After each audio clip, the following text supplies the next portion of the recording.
Xalps gear for the talk. Yeah, that's awesome. You matched the profile picture. Awesome. Well, it looks like we got. I'm still admitting a few people in here, but it looks like we got a good crowd. So I think we'll kick off and get started here. First of all, thanks everybody. This is super cool. It's the first kind of virtual club social that we've done. And just for your reference, Gavin, West Coast Soaring Club, background on us, we're like over 200 people now, about 250, kind of including visiting pilots on the West Coast here, and we lower mainland of Vancouver, Pemberton, out to Hope, Fraser Valley. That's kind of our area, and I think we're the biggest club in Canada. So yeah, super stoked for you to join. And then for all the members here, just want to say thanks to everybody for putting up with all the COVID chaos. It's been really hard from a club perspective to try to balance all these competing interests. We've had a lot of challenges maintaining our flying sites, and so I just want to thank everybody for putting up with a lot of that stuff. We're always trying to balance the interests of stakeholders and the municipalities that we have permits and agreements with, which is a lot of work. So the club is totally volunteer run, as many of you guys know, and we've been working as hard as possible, pretty aggressively advocating on behalf of the members here. So we're going to continue to do that, and for the most part, flying has returned relatively to normal with some modifications as went out in the last newsletter, so I don't want to get into that stuff here too much. But we're still working on Burnaby and Tawasin, those municipalities, for those training hills, and we'll keep you guys all posted here as soon as we know anything. As soon as those open up, we'll let you guys know as well. And aside from all the COVID chaos, one cool, really cool silver lining of all this stuff is that we get to do something like this with Gavin. I know I was on your case, Gavin, about a year or so ago, trying to get you to come up here and visit in person. So I'd love to. That's obviously pretty hard to do, and this is easy. You're sitting in your camper here now, so I'm super stoked to join. Glad that that's one of the silver linings of all this chaos here. So just a quick overview of tonight. We're going to have a quick little club update here, which I'll do momentarily, and then Bill Nikolai is going to give a really cool intro and background on the Grouse Mountain flying team. And Grouse Mountain is one of the most epic urban flying sites that we have in Canada with gondola access. So GMFT, Grouse Mountain Flying Team, as it's better known as, we're always looking for pilots to join. It's a sub-club of the West Coast Soaring Club, so it's a really cool place. Some hoops you got to jump through, but we definitely want to get more pilots there involved as well. And after the club admin and Bill's thing, then we're going to jump right into Gavin's awesome presentation on his absolutely epic Red Bull adventure from last year. It's super crazy. Couple little quick housekeeping notes. If everybody could please mute their audio. There's going to be some Q&A if Gavin is kind enough at the end. But please mute your audio for the time being. And also, when we're showing video, or just any time, if you could turn off your video that you're sending as well. In the lower left-hand side corner of your screen, you'll see a little stop video thing, and then that'll allow the video that we're sending out to run more smoothly. Otherwise, it's pretty choppy. Is what I discovered here. So it's a bit of a learning curve for everybody. Hope it goes pretty smooth, and we'll hopefully it goes smooth. Is John Weiland here by chance? I think I saw you somewhere. You're probably on mute here, so that's fine. But John, I just want to pass along that you were nominated for a Solid Ground Award, and that's from Hang Gliding Paragliding Association of Canada. And this is for the work that you did, which is a tremendous amount of work for scouting and building that hiking trail up to Mount St. Benedict and organizing the group of volunteers that you led for that. And also a huge thank you to those volunteers as well. That's a huge undertaking that you guys did. And it's, I've been up there and lots of people have hiked that already. It's a totally awesome trail. So we couldn't get this award to you here in person yet, but there it is. I think you guys can hopefully see that on the screen here. And we'll get that to you here shortly. So just wanted to send that shout out to you and say thanks for that, John, and to all the volunteers that literally put their backbreaking labor into that project. And then lastly, I just wanted to touch on the club is really looking for some volunteers. We still need ideally a secretary treasurer role and an events director role to help out Pedro, who's doing that right now. Poor guy is totally swamped. Secretary treasurer sounds intimidating. It's not. It's all these things are super low key, super low commitments. And anything else, if anybody wants to help out with in either official or unofficial capacity, we're always looking for people to help out with the club. So without further ado, one last thing, and I don't know if maybe Gavin can elaborate on this a little bit too, but because of COVID, we've been kind of pushed back in the flying season. A lot of people are heading out just for their first or second or third or whatever flights. And statistically, a lot of the accidents that happen in the first part of the flying season. So one of my buddies in Italy was just in a pretty bad one, made the local Italian newspaper, which is never good when an accident does that. But just a public service announcement, be careful everybody. As Will Gadd would say, maintain that margin. Dial it back a little bit for those first flights until you're up to speed and getting a little bit more comfortable. So that's about all I got. I'm going to hand it over to Bill here now for the presentation on Grouse Mountain. And yeah, if anybody wants to ask a question or chat, the easiest way to do that is in the bottom right hand of your screen is a little chat box. So you should be able to make a little comment there and whatnot, and try to keep it relevant and respectful, and we're all adults, so perfect. So Bill, I'm going to try to pass this over to you here. Just bear with me here, and then you will be able to kick off with your presentation here, if I can find you. Bill, make host. Okay, there you go, Bill. Okay, can you guys hear me? I think I just unmuted myself. Can you hear me? Yeah, all good. Okay, great. And hey, Gavin, thank you so much for letting me be your opening act. I was saying to James that I kind of feel like Sonny Bono opening for Bono. But anyways, I will keep this to 10 minutes, and I have scripted it, so that way I'm not going to run on. I'm going to do some screen sharing here, I think, and let me just make sure I know how to do that again. There we go, screen share. And share this keynote presentation. And are you guys seeing the title slide there right now? Yeah, looks good, Bill. Great, okay. Oh, and yeah, there are 3 short video clips in this, so if you can turn off your video, the video will be a lot smoother when we get to them. So I'm going to hit play here, and I'm just going to dive into it. I'm going to try and pack about almost 50 years of history into these 10 minutes, so here we go. This is my opportunity to tell you about one of my favorite flying sites. It's Grouse Mountain. It's only about 20 minutes when traffic is good from downtown Vancouver. You can see it up there in the upper third of the left of the screen.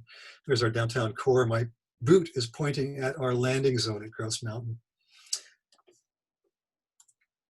Oh, there we go. All right, so Grouse has been famous since the 1970s, about the mid-1970s. It was a kind of mecca for hang gliders from around the globe, with several international meets held there throughout the 70s and the 80s. There was lots written about Grouse in publications such as Hang Gliding Magazine, for example. Words and photos focused on the gnarly takeoff, but also on the LZ, which was smaller at the time. It was described in one account by Mark Schwinge in 1976 as about the size of a postage stamp or a bread box. Over in the middle part of this slide, you can see a great photograph of what those meets look like with all those hang gliders parked there ready to take off. The championships, the Grouse Championships, would attract lots of media attention, thousands of spectators. One description talks about 5,500 people in one day riding the tram to view takeoffs. There were national newspapers covering it, national television, news stories. Prize money for the championships grew to over $10,000 in the second year. That's 1978, and that's in 1978 dollars, which is a heck of a lot more today. There were some top-notch photographers such as Leroy Granis from California, who became famous later for his surfing photographs that covered the event. Grouse made the cover of Hang Gliding magazine 5 times in the 80s, with 3 appearances in 1987 alone. Centerfolds in the magazine weren't uncommon either, with competitors mounting granny's cameras on their gliders or using SLRs of their own. One reporter in 1986 noted that 3 pilots lost their cameras while they're airborne. So I'm sure there are a few people who were very surprised to find a big, heavy 35mm camera landing on their patio. This selfie taken that year by Mitch McAleer, that's, I think, well, I can't see that year there. You guys probably can. I believe it was 1986 or 87. I love it because it gives us a sense of the spectacle and also how the LZ's neighborhood has changed over time. There were over 500 spectators estimated at the LZ. Trees around the perimeter were just saplings. There are no hang glider flights today at Grouse because those trees are now very tall. There was always the potential for mayhem, and you get a sense of that from some of these great shots by Leroy Granis. With as many as 28 gliders launching in 22 minutes during one of these comps, a lot could happen. In 1984, the comp saw a mid-air collision between John Duffy and Ian Huss, who both went down under reserve and ended up unscathed 100 feet up a tree. Another pilot down bottom lower third of this frame tangled with a fence, and others just put on great shows. That's Stuart Midwinter swooping low in 1981 on the mid-right of this slide. In 1989, the Grouse Mountain flying team had only 2 paraglider members, Jan and Jerice Michaud, who I just had the great pleasure of meeting at the Pemby lower launch a couple of weeks ago. Cameron McKenzie, who was an Air Canada pilot at the time, learned to paraglide and joined the GMFT. And in a kitchen interview I did with Cam in 2015, he told me that in those days, new recruits would just do a flight or 2 and then become GMFT members. And you can see from these photographs out of his albums that it was a pretty rough looking takeoff. Cam's paraglider had a 4-to-1 glide ratio, and in his first 2 Grouse flights, he didn't make the Cleveland Park LZ. In those days, there were 50 GMFT members, and the basic instructions were, don't hit the tram and don't land in the watershed. Cam was stoked about flying Grouse, and he, with 2 partners, started the first tandem operation called First Flight. He and his partners pumped $20,000, that's 1992 dollars, I believe, into site improvements.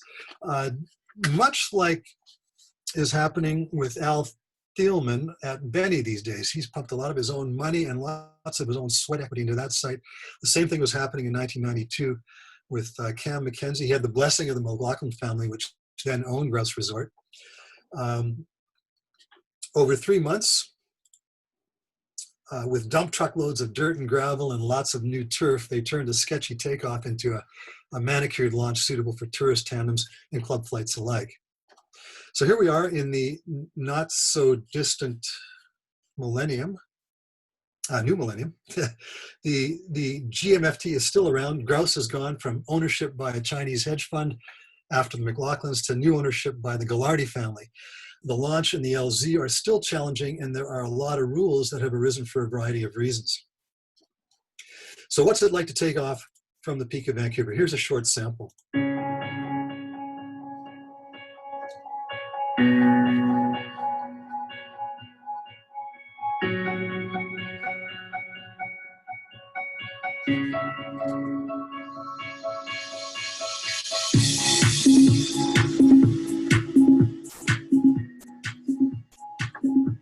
You may have noticed the night skiing light on the left at takeoff. There's a chairlift you got to cross over, and then at some point you need to cross over this tram line as well.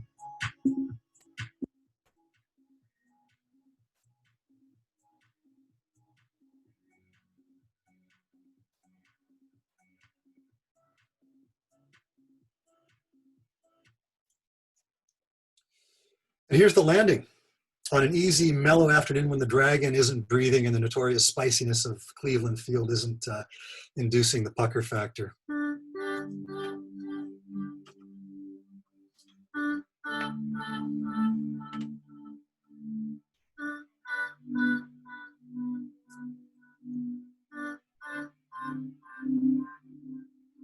So lots of tall trees. You've got traffic below you on Nancy Green Way. And the typical approach is to come in over the northwest corner of the field and kind of thread the needle in between that bank and the baseball diamond.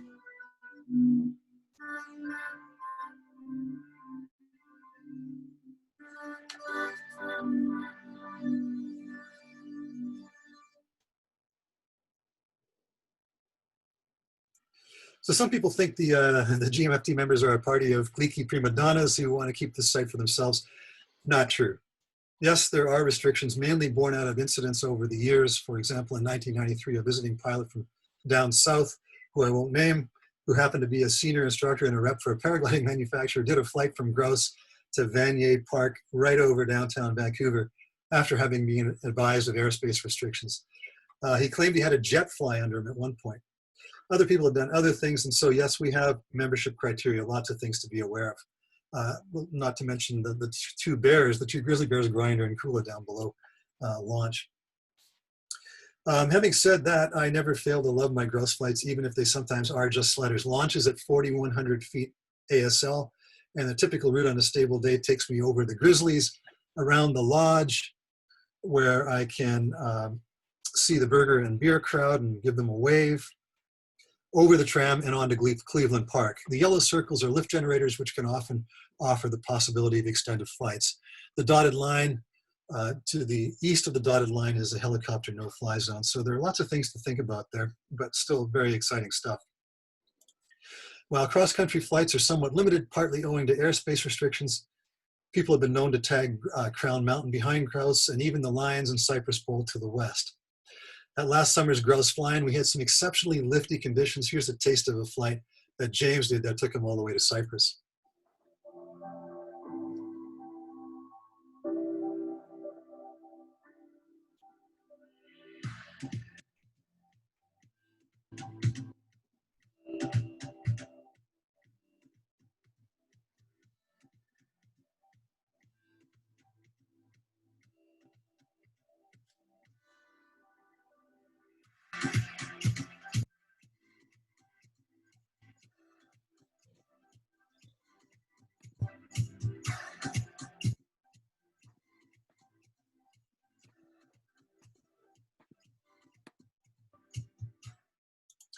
So if you're interested in joining our guest list, here are the basic requirements. It looks like a very, very long list, but actually you just need 2 GMFT members to vouch for your flying ability, a P3 rating with HPAC insurance, and the willingness to fly with full members on each flight until you yourself become a full team member. The cost is very, very cheap. It's like $20 a season, and that includes lift access for the duration of the season. The $20 actually goes to the field rental. You can find more information and a link to the application at gmft.westcoastsoaringclub.com. I'm looking forward to seeing you over North Vancouver. Thanks very much, guys.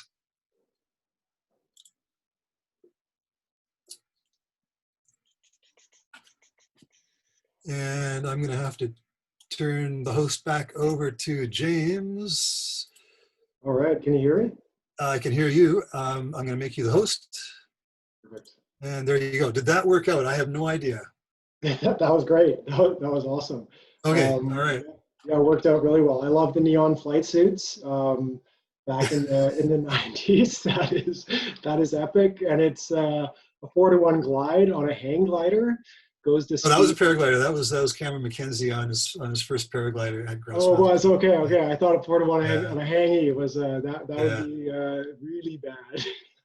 Yeah, it's a colorful history. Mid-air collisions. There were judges mooning spectators and pilots alike, and all kinds of stuff. Drunken parties. Back in the good old days. That's awesome. Yeah, thank you so much, Bill. That's a great intro. And like Bill mentioned, the GMFT is super stoked for new pilots to join. It looks like a big list of requirements. It's really not. Just go on the webpage, hit the sign up button, and then we walk everybody through the process. So obviously it's a convoluted site. There are some some agreements and everything that are in place with landowners and the new owners of the mountain, but it's really not a big deal. We'll walk everybody through it, and I'm telling you, it is one of the most amazing sites locally. It takes a very special day to do XC there because the sea breeze shuts it down for the most part, but it does really work sometimes. So thanks, Bill. Thank you. Gonna get into Gavin here, and I'm just gonna give you a quick intro. I don't think you really need any intro whatsoever. It's for the benefit of some of the newer pilots in the club who are just getting into it. So Gavin is, as I mentioned before, probably one of the most prolific adventuring paraglider pilots that I know of in the world. He is the host and producer for the Cloudbase Mayhem Podcast, which if you haven't checked out, you got to. This is probably one of the most important assets that you can have as a new pilot, as an experienced pilot, in order to pick up a lot of knowledge that Gavin shares, both from himself and his guests that he has on the show. I can't even begin to explain how many tips and how much information and knowledge I've picked up from the Cloudbase Mayhem Podcast. I've literally, for the year and a half or two or whatever it is, or 3 that I've been religiously listening to each episode, I think I've compressed 10 years worth of paragliding knowledge into trial and error, and who knows how many stupid things I probably avoided doing. I still do stupid things, we all do, but so yeah, it's a huge asset, and you guys absolutely have to check it out if you haven't. I'll put a link down if you don't have it, or just Google Cloudbase Mayhem Podcast, first thing that pops up. Gavin has flown the full length of the Alaskan Range and finished solo. That's documented by the link that went around earlier, documented by Red Bull. It's titled North of Known. He's crossed the Canadian Rockies with Will Gadd. He was the first American to make gold in Red Bull Xalps in 2015. Some of the more funny things that I picked up from scouring the web, he got blown over, apparently blown over the back and landed in a river in the Dominican. Maybe you can fill us up on that, Gavin. In the Dominican Republic, and walked out over a series of massive waterfalls. I found a note here about almost getting killed in the Xalps 2015 edition, which sounds pretty exciting as well. Competed in 2017 and 2019, of course. He's a Patagonia ambassador and made the U.S. ski team. So Gavin is also coming out with a book, which I am really interested in picking up as soon as it's released. I don't know when that's going to be, but Gavin, if you could let us know. The list goes on and on. Literally, Gavin, I don't know how you possibly pulled all this stuff off, but it is absolutely stunning. And thank you for taking some of your valuable time and sharing it with us at the West Coast Soaring Club. So I'm going to just assign you here as a host, and then you can kick off with everything you got to do. And thanks again, Gavin. Thanks, James. Well, and thanks everybody for giving me your time, and thanks for the invitation. I wish I was up there flying with you, and hopefully I'll get up through Vancouver with the family when the border opens here at some point, and get up there when we hit to do this road trip. I'm a little worried watching Bill's. That's a hard follow, Bill. That was awesome. But I'm also worried about a lot of my presentation is video, and I did one of these just a couple days ago for USHPA, and apparently the video was really staticky. And I'm assuming from watching Bill's, I don't know if that's how it'll play, if it'll be smooth or it'll be kind of chunky like that was. And you guys will just have to tell me, because I think it's smooth on my side, and then it maybe won't on yours. If it isn't, that takes about 90% of my presentation out of the equation here, and I'll just have to freewheel quite a bit more. So why don't we start by I was going to show a quick film that we did in 2012. I know many of you have seen this. It's called Surfing the Sierras. This was really what kicked off my Volbiv obsession. You'll see a couple clips in here with Hansa. He joined us for a couple of days on this, but this was a group, Oriol Fernandez, who had competed in the Xalps, Brad Sander, who many of you heard of. He set a bunch of altitude records in the Himalayas back in the day. He's not flying so much anymore, but Nick Reese, who is our U.S. national champion, and Eric Reed, who, proper air Jedi, who got really hurt in the Owens in our U.S. nationals in 2015. And who am I forgetting there? And Antoine Laurens, who has also been on the show. He and Nick, and I think a couple others have been on the podcast. But I had done a real quick little bivvy with John Sylvester and Beer in 2011 or 2009, can't remember. And that really kind of gave me a taste for what Volbiv was all about. This talk's all about the Xalps, but which is I'm very passionate about, but I'm also really passionate about Volbiv, and I know many of you are. So I thought I'd just share this with you. I apologize for those that have seen it, but I also kind of want to test the video thing. This is actually just a series of pictures. I think this will play pretty well with some an audio recording of me. And I actually wrote this when I was in Borneo. My dad was dying of cancer at the time. This was 2013. I think we did the expedition late 2012, and he was dying in 2013. And I was there taking care of him, and had some time and wrote this up. And so I was in quite an emotional state with my dad dying. And but I really like how this came out. I like the just kind of. It's not a poem or poetic by any means, but it really expresses to me what flying is for me. So here we go. Let's share screen and make sure you guys all see that. I'll assume yes. And here we go. That's looking good. Looking good, Gavin. Oh, sorry. I'm just going to make this big.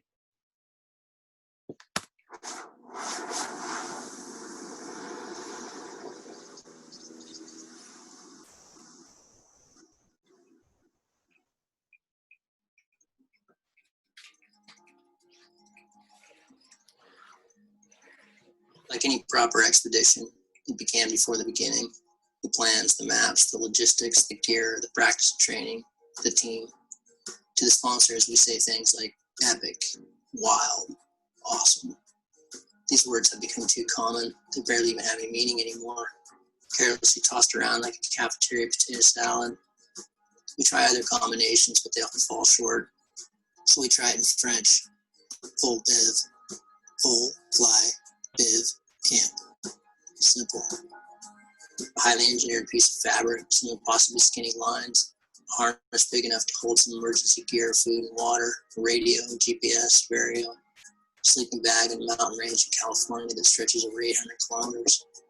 And a few knuckleheads who think it's possible. Because we have no motor, Mother Nature is our friend or foe. Our success or failure rides on the wind and thermals of good or bad decisions. On day one, she is our foe and we cannot fly. Air waiting, we call it. We're pilots. We've all been here many times before. We visit a school in Lone Pine, population 2,035. Big for around here. Teach the kids about what we do. Try unsuccessfully to teach them why. For lunch, the cafeteria is serving a low-grade antibiotic-laced beef burger on a Wonder Bread, previously frozen bleached white bun. Ketchup is the vegetable du jour, Americana. But despite the lack of nutrition and heavy dose of refined sugar, the kids are curious, attentive, excited about the break in routine. They touch our gear and squeal at the videos, and one boy asks if any of us ever landed in a tree. 5 or 6 hands go up. There are those that have and those that will. One time will come. One little girl asks for autographs, tells us she's going to become a pilot too. Welcome to the fringe, my dear. At 18,000 feet, where exposed skin becomes frostbitten in a few minutes and the air is so thin our minds function at a fraction of their capacity, where clear thinking is impossible, we feel like gods. It's a drug, an addiction. It keeps calling me back. You can never get enough. Until that one day you get so scared you can't do it again. You get so hurt you can't do it again. Maybe you don't even get that lucky. None of us think it'll happen. Not to me. We might be right. We each got thousands of hours up here in this world where we're not supposed to be. But the odds.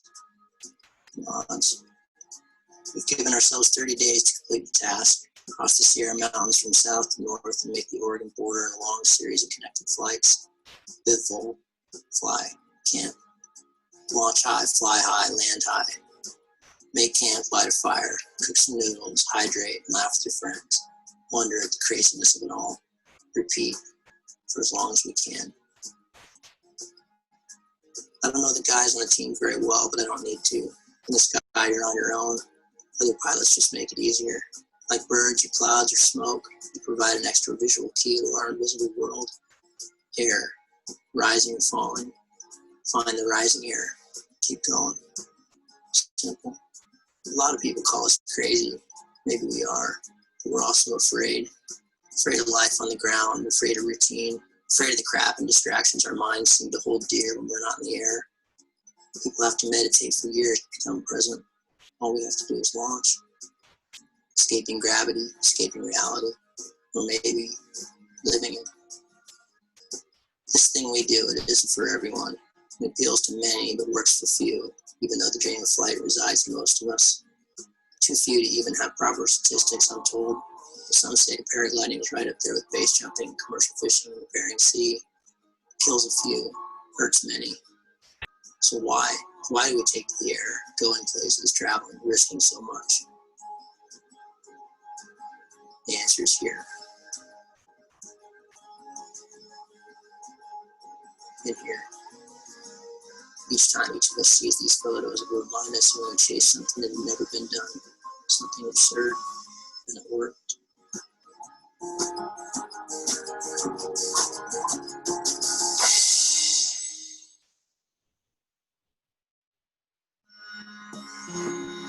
I'll just let this play a little bit so you can see the map. We started at Waltz and basically ended at Lakewood on the Oregon border.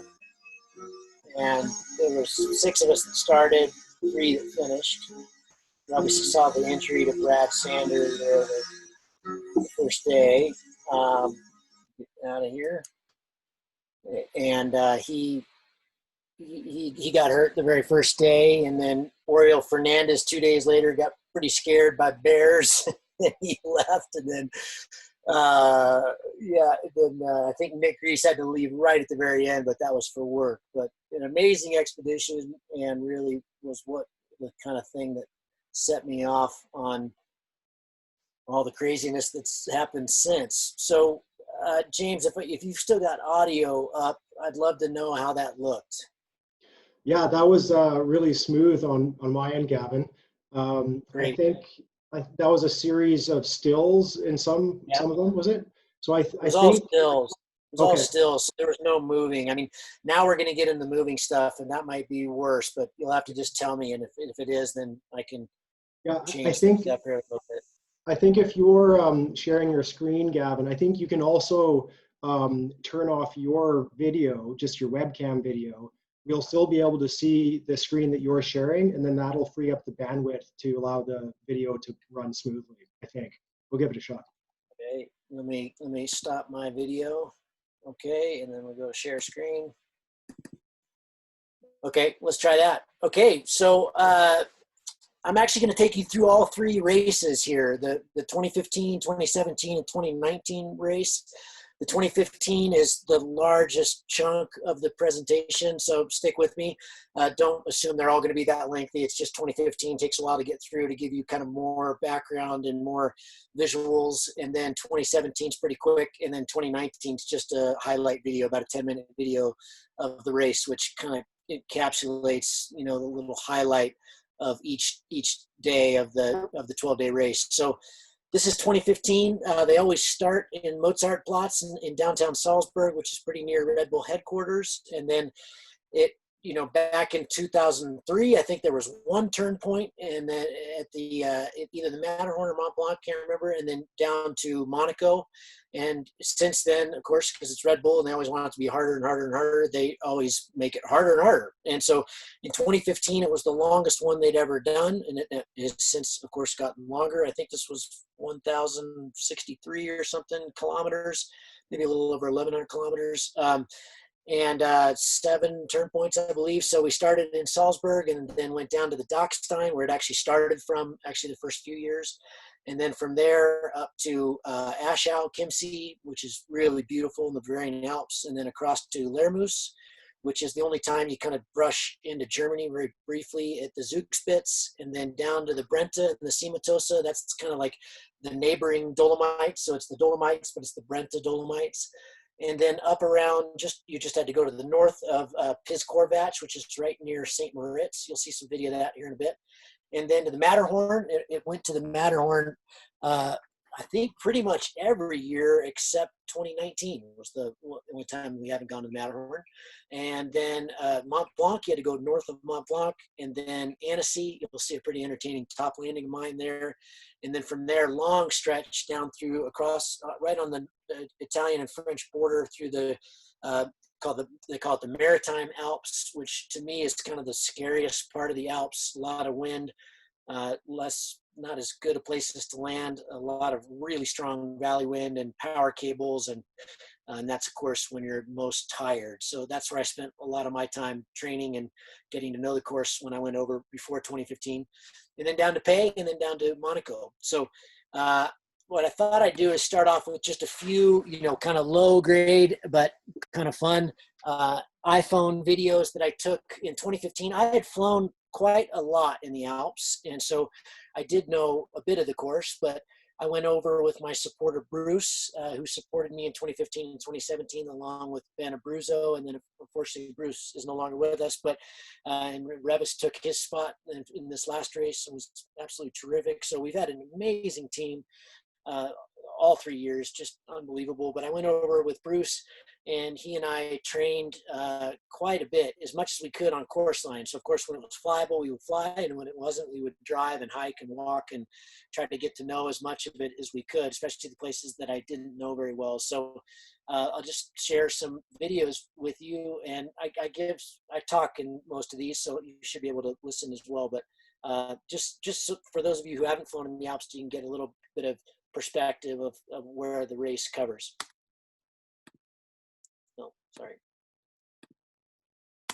Pretty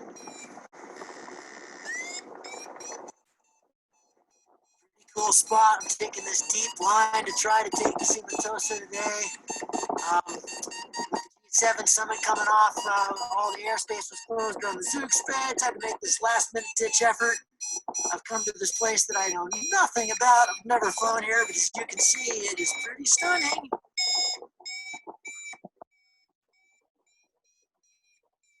Big mountains all around. It's a perfect day for flying. The first one we had in probably 3.5 weeks. High base. Auto at the end so far. Beautiful day, very light wind. Awesome. Check that view out. Oh my God. I call this training.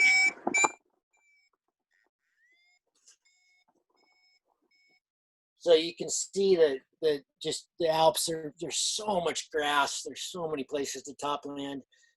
This was very instrumental, this flight. I went actually to the Zugspitze to fly and found out that the G7 summit was going on and all the airspace was closed. I jumped on a train and ran down valley a little bit, which was well off course line, and launched, I can't remember the name of it, but I launched at a place that there were lots of people flying. And I just decided to try to fly to Murano, which was, up through Austria and over the pass here, which this is the pass at Nauders, into the Italian side. And this was really interesting because in the actual race, this was the route I ended up taking, and I was the only one that did this route. Everyone else went up and over the Timmelsjoch, which was definitely plan A, but our forecast and a whole bunch of serious things I'll tell you about when we get into the race had me go this way, which ended up being a really pretty neat move. And I'll show you that in the presentation, but this is just trying to dive in and getting over Nauders, which didn't work. Oh, shoot. Let's see. Okay.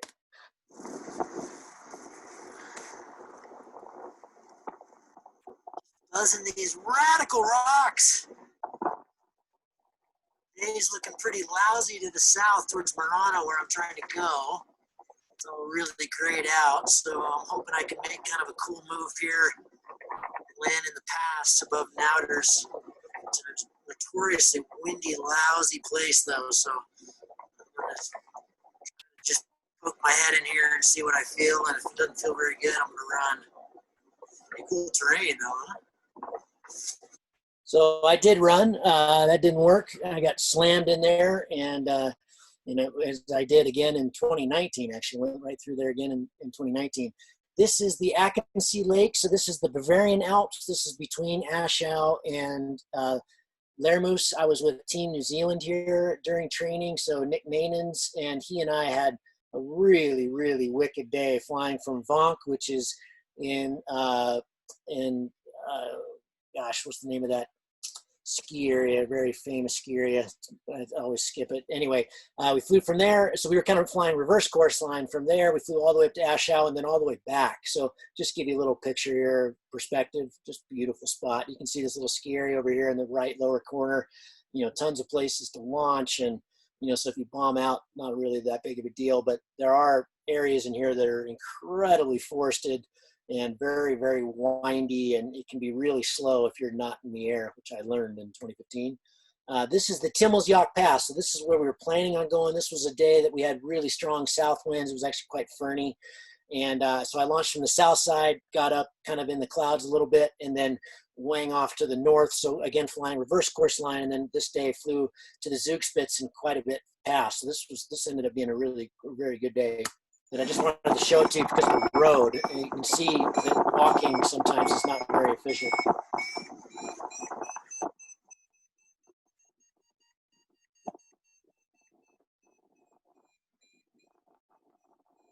Really, that's a really spectacular part of the Alps. That's right on the Italian-Austrian border. Big terrain. You really need kind of 4,000 meter base there to kind of operate. This is, I believe, this is again back in the Bavarian Alps, kind of in the Zugspitze arena between Aschau and Lermoos. This is with Nick Maynans.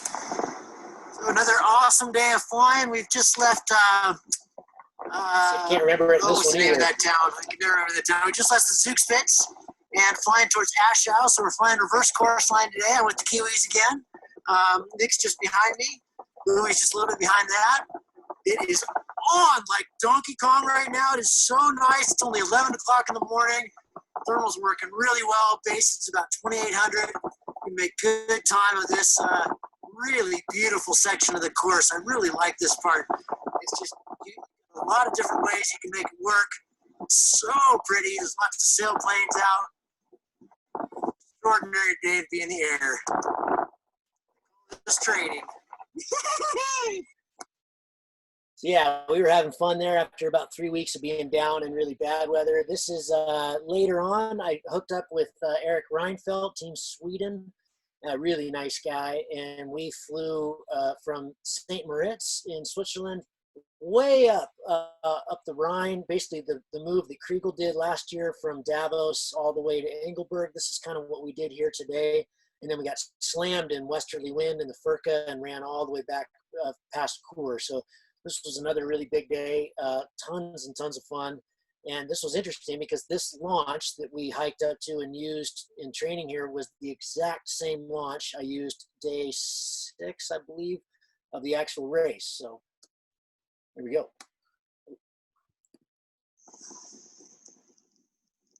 Just took off. It's about 9:45. We're above the town of St. Moritz. I'm flying with Swedish 1, Eric Reinfeldt. You can see him in focus here in a second. And